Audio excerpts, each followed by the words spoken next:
for participating in this celebration.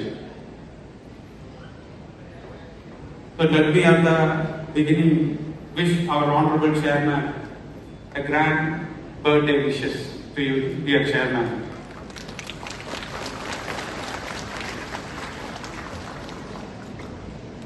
Founders Day ഇന്ന്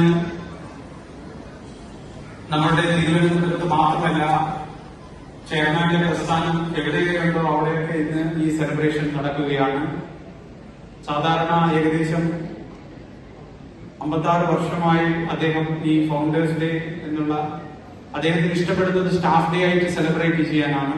ഈ staff day ഏകദേശം 56 വർഷമായി ആചരിച്ചു വരുന്നു. അദ്ദേഹം ഒരിക്കലും അത് തന്റെ ബർത്ത്ഡേ ആയിട്ടല്ല സെലിബ്രേറ്റ് ചെയ്യുന്നത് എന്ന് ഞാൻ മുൻകാലങ്ങളിലും പറഞ്ഞിട്ടുണ്ട്. ഒത്തിരി പേർക്ക് അത് അറിയാം. ഇതൊരു സ്റ്റാഫ് ഡേ ആയിട്ട് തന്നെയാണ് അദ്ദേഹം കാണുന്നത്. സ്റ്റാഫിന്റെ ഒരു സെലിബ്രേഷൻ ആയിരിക്കണം. നിങ്ങളുടെ സന്തോഷമാണ് അദ്ദേഹത്തിന്റെ സന്തോഷം എന്നുള്ളത് കൊണ്ട് തന്നെ ഇതൊരു സ്റ്റാഫ് ഡേ ആയിട്ടാണ് അദ്ദേഹത്തിന്റെ ജന്മദിനത്തെ അദ്ദേഹം സെലിബ്രേറ്റ് ചെയ്യാൻ ആഗ്രഹിക്കുന്നത്.